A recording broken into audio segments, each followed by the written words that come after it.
Hello everyone, அனைவருக்கும் வணக்கம். நான் அசோக் ராஜ். இந்த வீடியோ நம்ம எதை பற்றி டிஸ்கஸ் பண்ண போகிறோம் அப்படின்னா liquid cooling in data centre. So இப்போ வந்து பார்த்திங்க அப்படின்னா இப்போ இருக்கிற சினாரியோவில் so high volume of power, high volume of rack பவரை வந்து ஹேண்டில் பண்ணுறதுக்கு வந்து பார்த்திங்கன்னா லிக்விட் கூலிங் அப்படின்றது ஒரு பெஸ்ட் ஆப்ஷனாக எல்லாருமே வந்து சொல்லிக்கிட்டு வராங்க. ஸோ அதை பற்றி ஸோ இந்த வீடியோவில் வந்து பார்த்திங்கன்னா single phase immersion cooling and 2 phase immersion cooling. So இதை பற்றி தான் வந்து சின்ன ஒரு அவுட்லைன் கொடுக்க போகிறேன். ஸோ அதுக்கு முன்னாடி ஏன் இதை வந்து பெஸ்ட்டாக பார்க்குறாங்க அப்படின்னு நம்ம பார்க்குறோம். ஃபஸ்ட்டு டிஸ்கஸ் பண்ணுவோம். ஸோ அதுக்கு முன்னாடி நம்ம சேனல் இது வரைக்கும் நீங்கள் சப்ஸ்கிரைப் பண்ணாமல் இருந்தீங்கன்னா மறக்காம சப்ஸ்கிரைப் பண்ணுங்கள், கூட பெல் பட்டன் ப்ரெஸ் பண்ணுங்கள். அப்போ தான் நாங்கள் போகிற ஒரு வீடியோவும் உங்களுக்கு கூட வந்து சேரும். ஓகே, ஸோ இப்போ வந்து பார்த்திங்க அப்படின்னா இப்போ ஒரு நார்மல் ஒரு ஏர் கூலிங் சிஸ்டமாக எடுத்துக்கோங்க. ஸோ வந்து பார்த்திங்கன்னா நம்மளுக்கு வந்து என்ன சொல்கிறது, computer room air conditioner or computer room air ஹேண்ட்லரை யூஸ் பண்ணி நீங்கள் வந்து பண்ணிங்க அப்படின்னா மேக்ஸிமம் ஒரு ஆவரேஜாக வச்சுக்கோங்க. நான் ஒரு அப்ராக்சிமேட் உங்கள் அண்டர்ஸ்டாண்டிங்க்கு தான் சொல்கிறேன். ஒரு 15 kW per rack வரைக்கும் உங்களால் வந்து அதை வந்து ஹேண்டில் பண்ண முடியும். 15 kW per rack இருக்கிற லோடை வந்து ஈஸியாக வந்து உங்களால் கூலிங் கொடுத்து அந்த வித்தின் த எஸ்எல்ஏ கூட உங்களால் மெயின்டைன் பண்ண முடியும். சரிங்களா, என்ன எஸ்எல்ஏ டெம்பரேச்சர் என்ன ஆர்ஹெச்னவோ அதை மெயின்டைன் பண்ண முடியும்.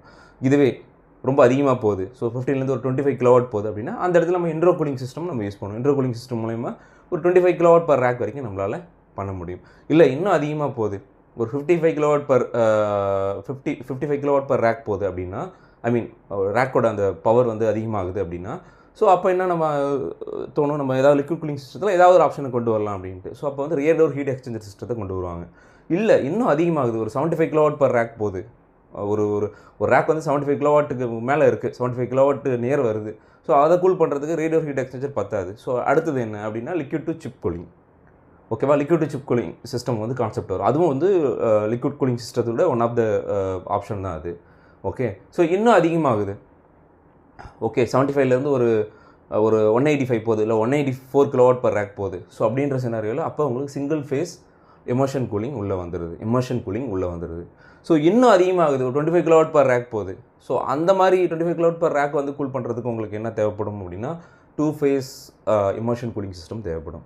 ஸோ இப்போதைக்கு வந்து பார்த்திங்கன்னா இதுதான் வந்து நம்ம வந்து சொல்லப்படுறது. சரிங்களா, ஸோ இப்போ உங்களுக்கு தெரியும் இந்த லிக்விட் கூலிங் சிஸ்டம் அப்படின்றது ஒரு 55 kW, மினிமம் ஒரு 55 kWலேருந்து மேக்ஸிமம் வந்து ஒரு 250 kW வரைக்குமே உங்களால் வந்து ஹேண்டில் பண்ணுற முடிகிற அளவுக்கு இந்த லிக்விட் கூலிங் சிஸ்டத்தில் ஆப்ஷன் இருக்குது. ஸோ அது உங்களுடைய ஆப்ஷன் என்னவோ அந்த ஆப்ஷனை நீங்கள் எடுத்து நீங்கள் சூஸ் பண்ணி நீங்கள் எடுத்துகிட்டு போகலாம். கரெக்டுங்களா, ஸோ இது வந்து liquid cooling system. So liquid cooling system இன் டேட்டா சென்டர். ஸோ இதில் இந்த வெரைட்டி ஆஃப் ஆப்ஷன்லாம் இருக்குது. உங்கள் அண்டர்ஸ்டாண்டிங் தான் இந்த கிலோவாட் பர் ரேக் சொன்னேன். மேபி இது ஹியர் அண்ட் தேர் மாறும். சரிங்களா, இல்லை நான் சொன்னது கரெக்டாக இருந்தாலும் கமெண்ட் பாக்ஸில் கமெண்ட் பண்ணுங்கள். சரிங்களா, ஓகே. நெக்ஸ்ட் வந்து பார்த்திங்க அப்படின்னா நம்ம இப்போ எதை பற்றி டிஸ்கஸ் பண்ணோம், single phase immersion cooling system.